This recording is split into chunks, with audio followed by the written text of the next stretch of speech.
and welcome to Storytime with Miss North Phoenix. Today we are reading Corduroy, and this one's definitely a children's classic. Corduroy is a bear who once lived in the toy department of a big store. Day after day, he waited with all the other animals and dolls for somebody to come along and take him home. The store was always filled with shoppers buying all sorts of things, but no one ever seemed to want a small bear in green overalls. Do you see him waiting on the shelf right there? Then one morning, a little girl stopped and looked straight into Corduroy's bright eyes. "Oh, Mommy," she said, "look, there's the very best bear I've always wanted." "Not today, dear," her mother sighed. "I've spent too much already. Besides, he doesn't look new. He's lost the button on one of his shoulder straps." Corduroy watched them sadly as they walked away. "I didn't know I'd lost a button," he said to himself. "Tonight I'll go and see if I can find it." Do you see his little overalls and how one button's gone? Late that evening, when all the shoppers had gone and the doors were shut, Corduroy climbed carefully down from his shelf and began searching everywhere on the floor for his lost button. Suddenly, he felt the floor moving under him. Quite by accident, he had stepped onto an escalator and up he went. Could this be a mountain? He wondered. "I think I've always wanted to climb a mountain." Have you ever ridden on an escalator? Corduroy didn't really know what it was. He stepped off the escalator as it reached the next floor, and there, before his eyes, was a most amazing sight. Tables and chairs and lamps and sofas and rows of beds. "This must be a palace," Corduroy gasped. "I guess I've always wanted to live in a palace." Do you think this is a palace, or is it just a different floor of the department store? He wandered around, admiring the furniture. "This must be a bed," he said. "I've always wanted to sleep in a bed," and up he crawled into a large, thick mattress. All at once, he saw something small and round. "Why, here's my button," he cried, and he tried to pick it up.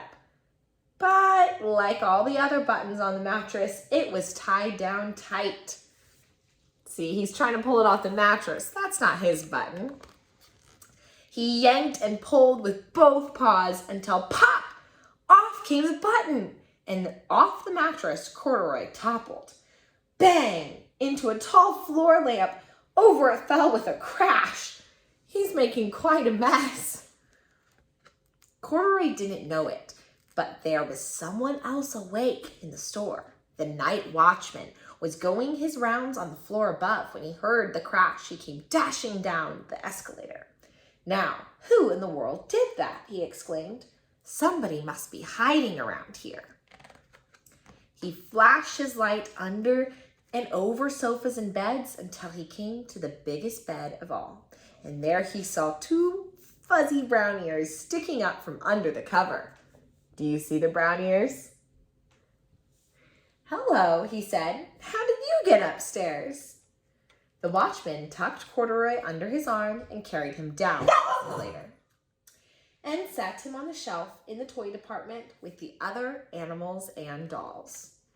Corduroy was just waking up when the first customer came into the store in the morning. And there, looking at him with a wide, warm smile, was the same little girl he'd seen only the day before. "I'm Lisa," she said, "and you're going to be my very own bear. Last night I counted what I've saved in my piggy bank, and my mother said I could bring you home." Do you see her talking to him? "Shall I put him in a box for you?" the saleslady asked. "Oh, no, thank you," Lisa answered, and she carried Corduroy home in her arms. She ran all the way up the 4 flights of stairs into her family's apartment and straight to her own room. Corduroy blinked. There was a chair and a chest of drawers, and alongside a girl-sized bed stood a little bed just the right size for him.